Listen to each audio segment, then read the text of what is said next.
لک الحمد یا اللہ الصلاۃ والسلام علیک یا رسول اللہ اما بعد۔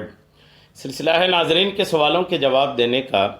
ناظرین میں سے ایک نے ہمارے کسی ویڈیو کے کمنٹس میں یہ سوال کیا ہے کہ اگر رات کے سحری کے وقت یا رات کے وقت کا کھانا اس کے کچھ ذرات اگر دانتوں میں رہ گئے، کھانے کے گوشت کے ریشے وغیرہ جو بھی دانت میں پھنس جاتے ہیں، اگر وہ رہ گئے اور پھر جب صبح بیدار ہوئے تو دانتوں میں دیکھے کہ ذرات ہیں، تو اس میں کیا روزے پر کوئی اثر پڑتا ہے؟ کیا اس کی صورت حال ہے؟ آئیے توجہ کے ساتھ جواب سنیے، بہت اہم مسئلہ ہے، خود بھی سنیے اور دوسروں تک بھی اس کو پہنچانے کی سعادتیں حاصل کیجیے۔ یاد رکھیے گا کہ روزہ کی حالت میں، روزہ یاد ہونے کی صورت میں، اگر دانتوں میں پھنسی ہوئی چیز اگر چنے کے دانے کے برابر یا اس سے زیادہ ہوں اور وہ حلق میں اتر گئی یا خود اس کو نگل لیا تو اس سے روزہ فاسد ہو جائے گا، ٹھیک ہے؟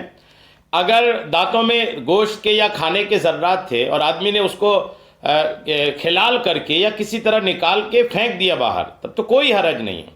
کھلال کر کے، کلی کر کے، صاف کر کے، دانتوں سے نکال کر باہر پھینک دیا، حلق تک جانے نہیں دیا، تب تو کوئی حرج نہیں ہے، کوئی دقت نہیں، کوئی پریشانی نہیں ہے۔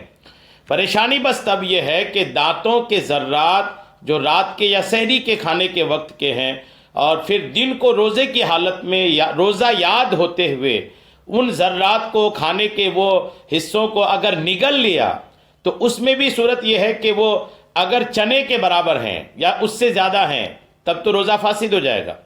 اگر چنے سے کم ہے تو بھی روزہ فاسد نہیں ہوگا۔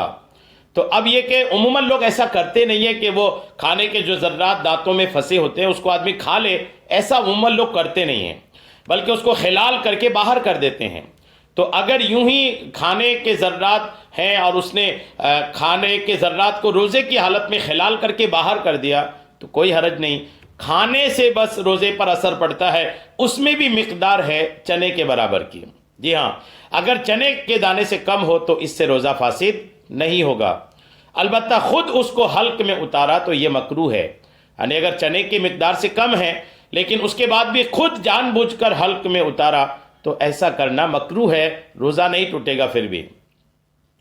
اور اگر دانتوں میں پھنسی ہوئی چیز منہ سے باہر نکال کر پھر اس کو دوبارہ حلق میں اتار لیا تو اس سے روزہ فاسد ہو جائے گا۔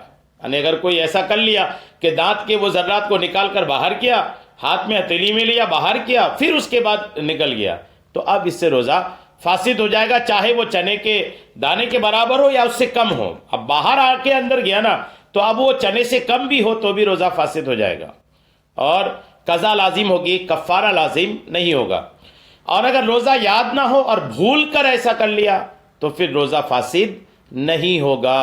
فتاوی ہندیہ جلد 1 صفحہ 202 میں اس طرح کی باتیں لکھی ہوئی ہیں۔ بہرحال مسئلہ کلیئر ہے۔ اللہ کریم ہم سب کو شریعت کے تمام مسائل سیکھنے، سمجھنے اور اس پر عمل کی توفیق عطا فرمائے۔ آمین بجاہ النبی الامین صلی اللہ تعالی علیہ وسلم۔